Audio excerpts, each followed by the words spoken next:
your career? Who said that a career is something that starts in one way and has to go the same way until the end? Why not make change or adjustments on the way? That's exactly what we are going to talk about today. How to reinvent yourself in your career. This is Career to Go, a YouTube channel designed to help you to make the change, the adjustments, to think about your career, and at the end of the day, to be happy with what you do.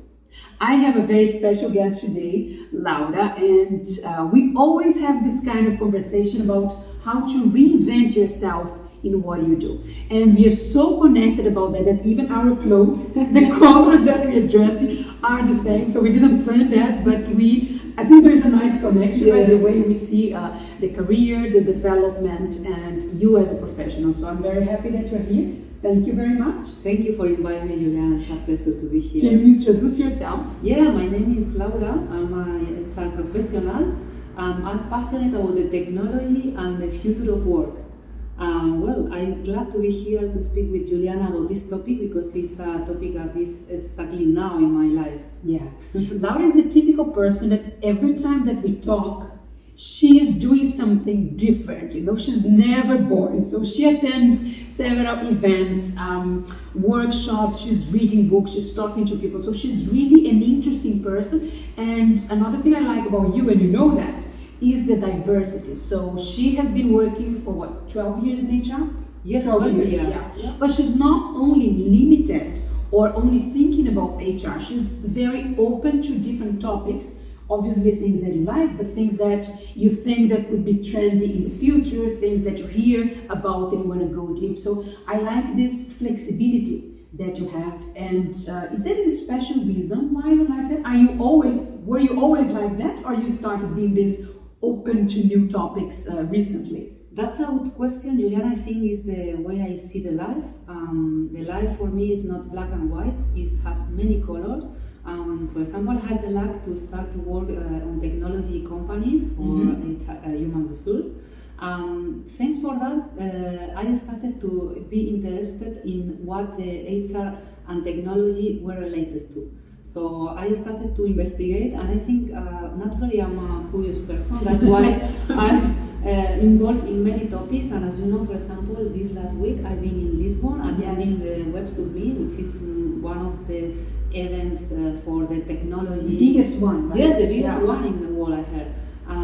It was right because I had the chance to meet many startups with different topics, HR related, technology related, and I come back with many ideas. Yeah. And I think the fact that you work in a multinational company, you are involved in different departments and not only in HR, so that brings you this view and this connection with other areas. So if you're also curious about other areas, about other sectors, I think if you work in a big company, you have the chance to be connected with those things. Maybe if you work in a very small company, you really don't have the access to it. How can someone start digging more about other topics, about other careers, building up a career? Because maybe it's not something that is set already, but it's a topic that you're interested in, something you heard. So what can you suggest, like practical things to be able to start opening their mind and being more involved in other things, not only what they studied at the university and what they were?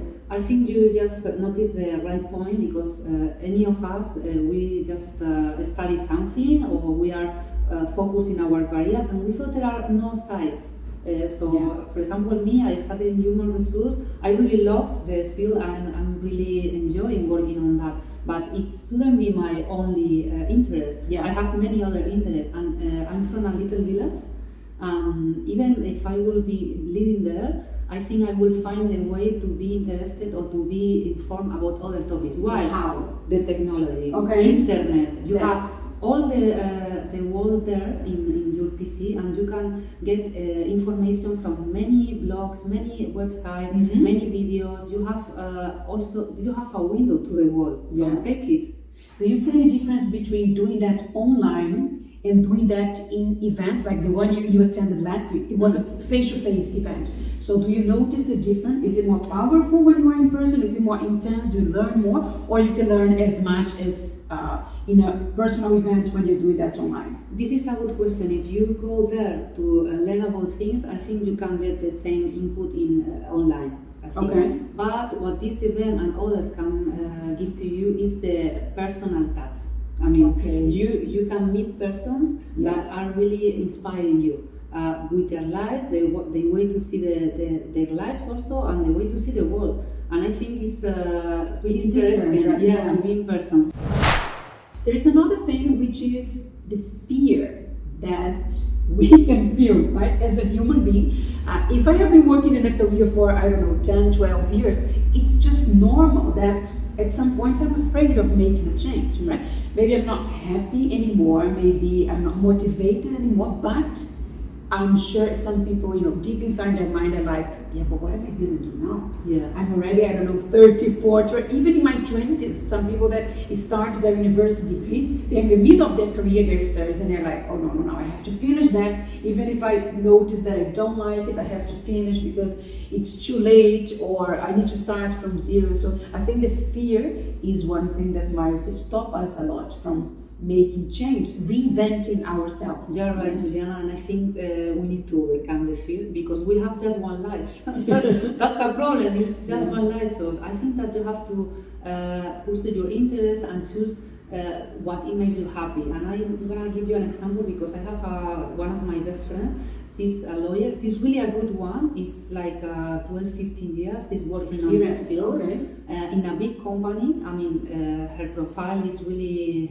great. Top lawyer. Totally. But she is not feeling motivated right now. Oh, okay. She's 40 and she's not feeling motivated. And she's afraid to change the career. But I know that she's so good that she could do any other thing that she chooses. Does she know that?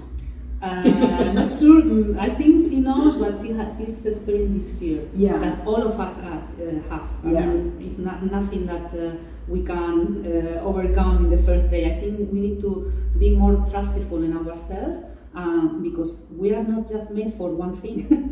We can be good in many things. And this is what we need to think. You don't lose everything you have done before, because I think that's another fear that people have. Like, am I going to throw away all my experience, all my studies?